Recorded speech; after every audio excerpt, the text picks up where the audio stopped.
જામનગર શહેરના રણજીત સાગર રોડ પર આવેલ કાલિંદી સ્કૂલમાં અભ્યાસ કરતા વિદ્યાર્થીને શિક્ષિકાએ માર માર્યાનો વાલીએ આક્ષેપ કર્યો।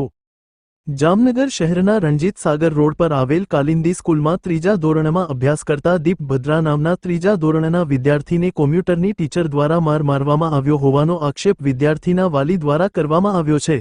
બપોરે શાળાએ બાળકને પરત લેવા ગયેલ તેના પિતાએ ગાલમાં નિશાન જોતા પૂછ્યું હતું। કોમ્પ્યુટરની શિક્ષિકા દ્વારા માર મારવામાં આવ્યો હોવાનું વિદ્યાર્થીએ તેના પિતાને જણાવ્યું હતું। લાઇનમાંથી જુદા પડેલ વિદ્યાર્થીને શિક્ષિકાએ શિક્ષા આપી હોવાનું વિદ્યાર્થી દીપે જણાવ્યું હતું, જેને લઈને વાલી દીપકભાઈ તુરંત શાળા સંચાલક રસિકભાઈ પાસે પહોંચ્યા હતા અને ટીચર અંગે રાવ કરી હતી। સંચાલક રસિકભાઈએ તેઓને બનવા અંગે જોઈને વિચારશું એમ કહ્યું હતું। શાળામાં શિક્ષકો દ્વારા શારીરિક ટોર્ચરના વધતા જતા બનાવને લઈને શિક્ષણ વિભાગે પણ કડક પગલાં ભરવા જોઈએ, જેથી ભવિષ્યમાં આવી ઘટનાઓ અટકાવી શકાય એમ વિદ્યાર્થીના વાલીએ જણાવ્યું હતું। નામ દીપક ભદ્રા છે। મારો દીકરો છે, કાલિંદી સ્કૂલમાં ભણે છે, રણજીત સાગર રોડ ઉપર। સવારના મારા છોકરાને મેં સ્કૂલે મૂકવા ગયો હતો, ત્યારે એને કોઈ જાતનું કાંઈ નિશાન કે કાંઈ હતું નહીં।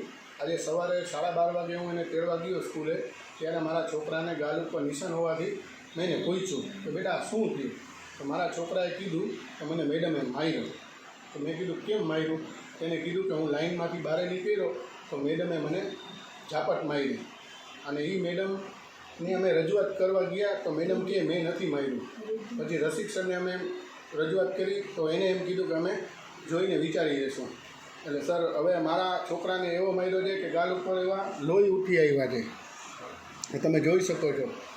આની પહેલાં બી 3 વખત આવી રીતે થયું હતું, ત્યારે મેં રજૂઆત કરી હતી સરને, તો સર કે હવે નેક્સ્ટ ટાઈમ એવું નહીં થાય। સ્કૂલ કાલિંદી સ્કૂલ છે। મેમનું નામ છે નિધિ મેમ। કોમ્પ્યુટરનો પીરિયડ પીરિયડ લે છે।